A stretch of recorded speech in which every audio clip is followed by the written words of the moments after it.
ಈ ವಿಡಿಯೋದಲ್ಲಿ ಬಾಣಂತಿಯರಿಗೆ ಎದೆಹಾಲು ಹೆಚ್ಚಿಸುವುದಕ್ಕೆ ಮತ್ತು ಜೀರ್ಣಕ್ರಿಯೆಗೆ ರಾಮಬಾಣ ಆಗಿರುವ ಬೆಳ್ಳುಳ್ಳಿ ಅನ್ನ.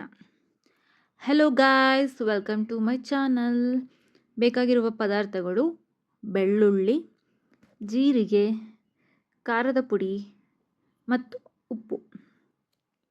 ಮೊದಲಿಗೆ ನಾನು ಒಂದು ಕುಟ್ನಿ ತೊಗೊಂಡಿದ್ದೀನಿ. ಕುಟ್ನಿ ಒಳಗಡೆ 2 ಉಂಡೆ ಬೆಳ್ಳುಳ್ಳಿನ ಹಾಕ್ಕೊತಾ ಇದ್ದೀನಿ. ಇದಕ್ಕೆ 1/4 ಸ್ಪೂನು ಜೀರಿಗೆ, 1/4 ಸ್ಪೂನು ಖಾರದ ಪುಡಿ ಮತ್ತು ರುಚಿಗೆ ತಕ್ಕಷ್ಟು ಉಪ್ಪು ಹಾಕ್ಕೊಂಡು ಅಷ್ಟನ್ನು ಚೆನ್ನಾಗಿ ಜಜ್ತಾ ಇದ್ದೀನಿ. ನುಣ್ಣಗೆ ಪೇಸ್ಟ್ ಆಗಬೇಕು ಅಂತ ಏನಿಲ್ಲ, ನೀವು ಬೇಕಿದ್ರೆ ಮಿಕ್ಸಿಲಿ ಹಾಕ್ಕೊಬೋದು. ಯೂಶ್ವಲಿ ಮಿಕ್ಸಿಲಿ ಇಷ್ಟೇ ಐಟಮ್ ಆಗಿರೋದ್ರಿಂದ ಪೇಸ್ಟ್ ಆಗೋಲ್ಲ. ಸ್ವಲ್ಪ ಜಜ್ಜೋದ್ರಿಂದ ತೀರಾ ಪೇಸ್ಟ್ ಆಗಬೇಕು ಅಂತೆಲ್ಲ ತರಿಯಾಗಿದ್ರು ಸ್ವಲ್ಪ ಬಾಯಿಗೆ ಸ್ವಲ್ಪ ಬೆಳ್ಳುಳ್ಳಿ ಸಿಗ್ತಾ ಇರಬೇಕು. ಸೊ ಫ್ಲೇವರ್ ಘಮ ಘಮ ಅಂತ ಇರ್ತೀನಿ, ಮಾಡ್ಕೊಂಡು ತಿಂದಿರ್ಬೋದಲ್ಲ. ಸೊ ನೋಡ್ತಿದ್ದೀರಲ್ಲ ನೀವು, ಈ ಥರ ತರಿಯಾಗಿದ್ದರೆ ಸಾಕು. ಈ ಕಡೆ ಪ್ಯಾನಿಗೆ 2 ಸ್ಪೂನ್ ತುಪ್ಪ ಕಾದ ತಕ್ಷಣ 1 ಸ್ಪೂನು ಸಾಸಿವೆ ಚಟಪಟ ಅಂತಿದ್ದಂಗೆ ನಾನೇನು ಪೇಸ್ಟ್ ಮಾಡ್ಕೊಂಡಿದ್ದೀನಿ ಅದನ್ನು ಆ್ಯಡ್ ಮಾಡ್ತಾಯಿದ್ದೀನಿ. ಇದನ್ನು ಹಾಗೆ ತುಪ್ಪದಲ್ಲಿ 1 ನಿಮಿಷ ಹಿಂಗೆ ಫ್ರೈ ಮಾಡಿಕೊಂಡ್ರೆ ಸಾಕು.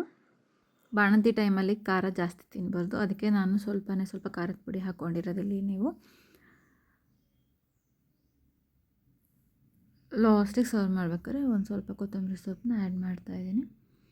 ಸುಮ್ಮನೆ ಕೊತ್ತಂಬರಿ ಸೊಪ್ಪು ಬೇಕು ಅಂದರೆ ಆ್ಯಡ್ ಮಾಡ್ಕೊಬೋದು, ಇಟ್ಸ್ ಆನ್ ಆಪ್ಷನಲ್ ಆಗಿದೆ. ಇದನ್ನು ನೀವು ಬಿಸಿ ಬಿಸಿ ಅನ್ನದ ಜೊತೆ ಕಲಿಸ್ಕೊಂಡು ತಿಂತಾ ಇರ್ಬೋದು. ನೋಡಿದ್ರಲ್ಲ, ಘಮಿಸುವ ಸಾಂಪ್ರದಾಯಿಕ ಶೈಲಿಯ ಬಾಣಂತಿ ಬೆಳ್ಳುಳ್ಳಿ ಅನ್ನ ಸಿದ್ಧವಾಗಿದೆ. ಹೆರಿಗೆ ಆದಮೇಲೆ ಕೆಲವರಿಗೆ ಡೈಜೆಸ್ಟಿವ್ ಸಿಸ್ಟಮ್ ಪ್ರಾಬ್ಲಮ್ ಬರುತ್ತೆ, ಹಾಲಿನ ಇಶ್ಯೂಸ್ ಇದ್ದಾಗ ಇದನ್ನು ಮಾಡ್ಕೊಂಡು ತಿನ್ನೋದ್ರಿಂದ ಅದೇ ರೀತಿ ಡೈಜೆಸ್ಟಿವ್ ಸಿಸ್ಟಮ್ ಪ್ರಾಬ್ಲಮ್ ಇದ್ದರೂ ಕ್ಯೂರ್ ಆಗುತ್ತೆ ಮತ್ತು ಹಾಲು ಕೂಡ ಇನ್ಕ್ರೀಸ್ ಆಗುತ್ತೆ.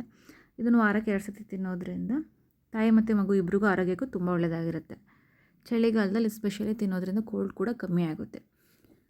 ನಿಮಗೇನಾದರೂ ಈ ವಿಡಿಯೋ ಇಷ್ಟ ಆಗಿದರೆ ಲೈಕ್ ಮಾಡಿ, ಶೇರ್ ಮಾಡಿ ಮತ್ತು ಕಮೆಂಟ್ ಮಾಡಿ.